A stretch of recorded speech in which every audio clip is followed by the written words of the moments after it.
The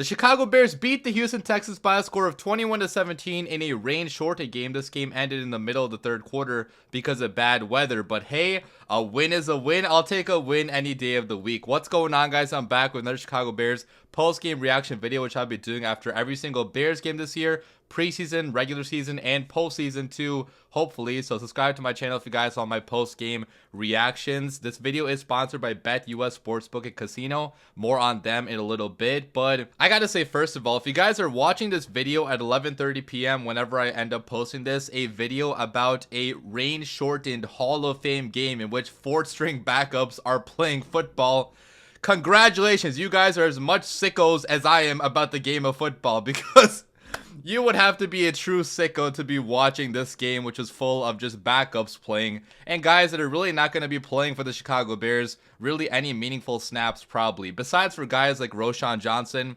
Khalil Herbert, both the backup running backs did get some carries in this game. We saw a couple guys like Austin Booker get some snaps. They could be playing for the Bears in the regular season, obviously, but for the majority of the game, it was backups playing, okay, on the Texans side as well. So if you're a true football fan like I am, you still find enjoyment in that. I was cheering my ass off for Collin Johnson, those crazy catches that he had. I mean, we're going to talk about him in a little bit, but most of the players playing in this game are going to be accountants or financial advisors in a couple weeks. Like, they're not going to be playing the game of football for much longer, which sounds harsh, but that's the truth. Okay, a lot of these guys just simply are not going to make the team. So you can't take away a whole lot from a game like this. So my analysis of this game is just going to be kind of just talking about which players, stood out to me and which players I think could make the team maybe because of performances that they had in this game, and which players that are, definitely going to make the team. Guys like Roschon Johnson, Khalil Herbert,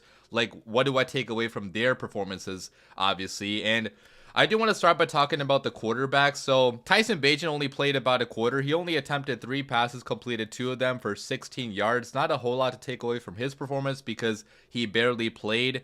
But he did not look as good as I would say Brett Rypien looked in this game. Now, Brett Rypien obviously had a much larger sample size, but Brett Rypien was ripping it, guys. No pun intended, but he had a few laser throws which are right on the money, very accurate. He got the ball out of his hands pretty fast, made the correct read basically every single time. Now, some of his touchdowns were basically blown coverages or just bad plays by the defense, but still good on Brett Rypien to be able to identify a blown coverage and get the ball out of his hands quick enough to take advantage of it. And he finished the game with 166 passing yards, 3 passing touchdowns, 0 interceptions, 0 sacks, completed 11 passes out of 15 attempts, and a couple of his incompletions were just straight up drops by the receivers. Okay, Collin Johnson dropped an easy one. He made up for it later with having a few spectacular catches afterwards, but like, the receivers were not really helping him out that much. So I was very impressed by what Brett Rypien showed in this game. I still think that Tyson Bagent is going to be the primary backup because you can't take a whole lot away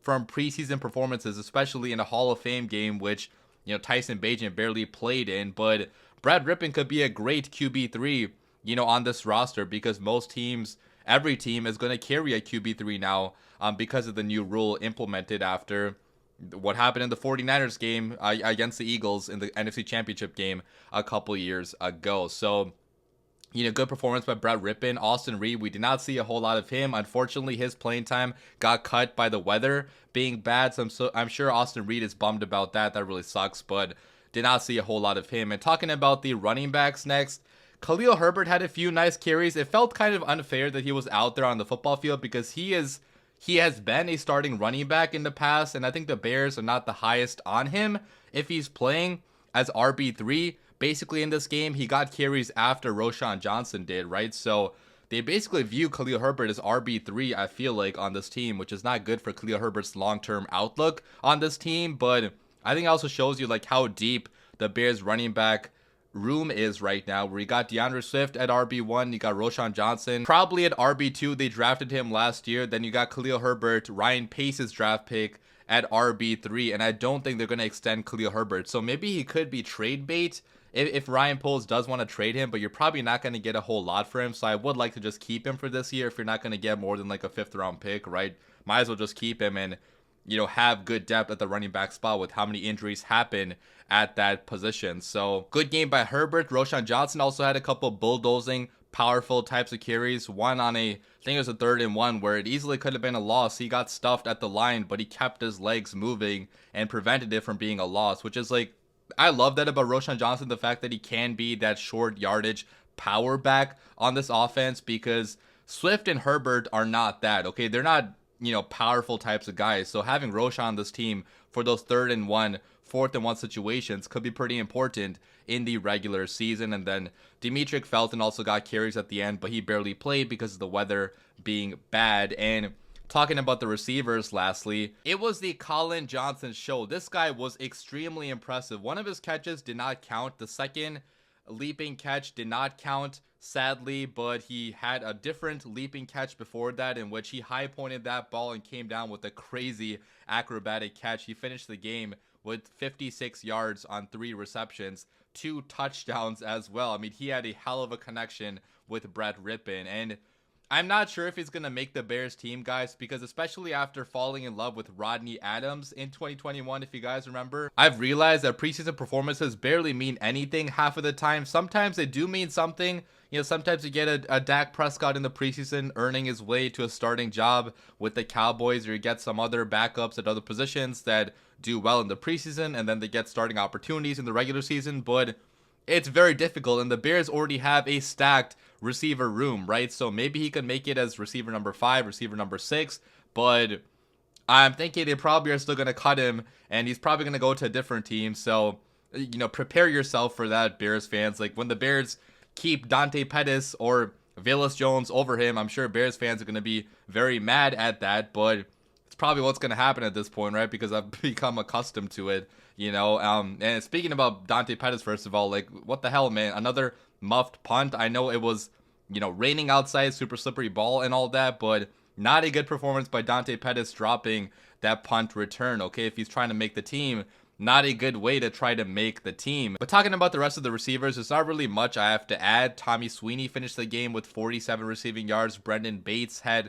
47 receiving yards, but like, these guys are not going to make the team. So like, I'm sure you guys don't, want to hear me talk about them that much. And the offensive line I thought was pretty decent in this game. Like, I know Brett Rippon got the ball out of his hands relatively quickly, but there was not a whole lot of like crazy pressure, I would say, in this game where guys were just coming untouched, or, I know we had a couple, false starts in this game, which is not good, but for the most part, I think the offensive line did a pretty decent job. But switching over to the defense, before I talk about the defense, actually, a quick message from our sponsor, BetUS Sportsbook and Casino. Michael Vick here at BetUS.com. Get it all. Huge bonuses, great odds, a race book, live in-game betting, and a casino. BetUS, my online sportsbook and casino. As Michael Vick said, they have a 125% deposit bonus up to $2,000. So really good promotion to take advantage of if you're new to BetUS Sportsbook. So link below to join. Check them out for sure. But getting back to the game, guys, talking about that defense, the defense had a very rough beginning to this game. Okay, the first couple drives, the Texans went down the field and scored pretty easily.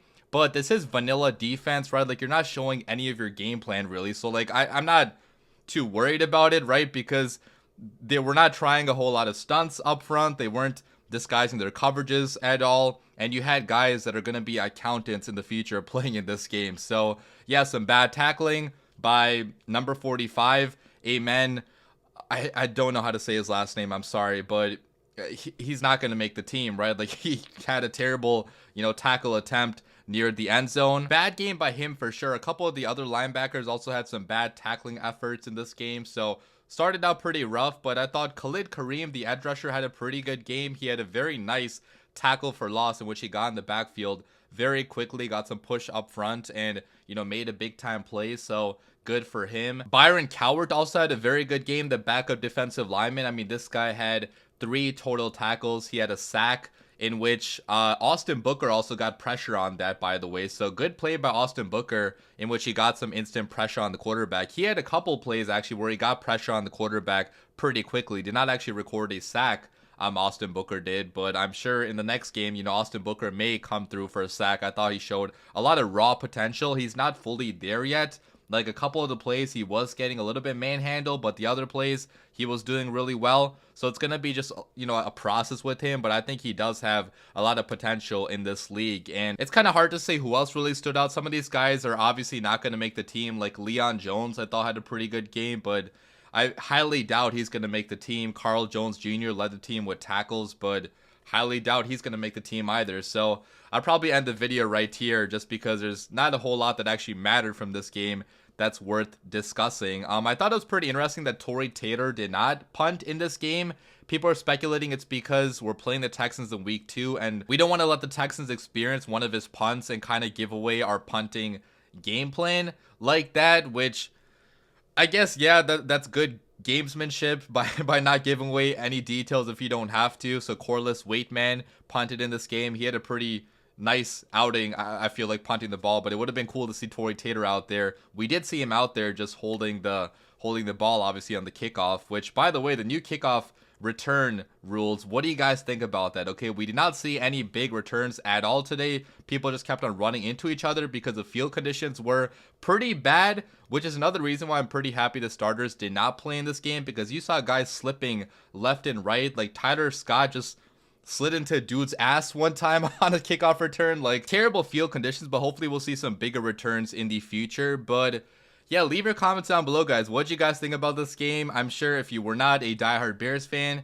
or Texans fan, you probably were not even watching this game near the end, because, I mean, a bunch of backups, right? Like, a lot of people don't really care about this type of stuff, and it was a little bit of a slower game near the end in the third quarter when they ended up canceling the game, which I'm happy they did, because it would have sucked if they made us wait for like an hour and a half to, you know, play out the rest of this game on a terrible field. But I still had a lot of fun. I always have a lot of fun watching Bears football, and I hope you guys did too. I'll be back with a video the next time the Bears have training camp, which should be day after tomorrow, I'm pretty sure. But yeah, until then, Bears win. Sleep happy tonight, Chicago. As always, bear down.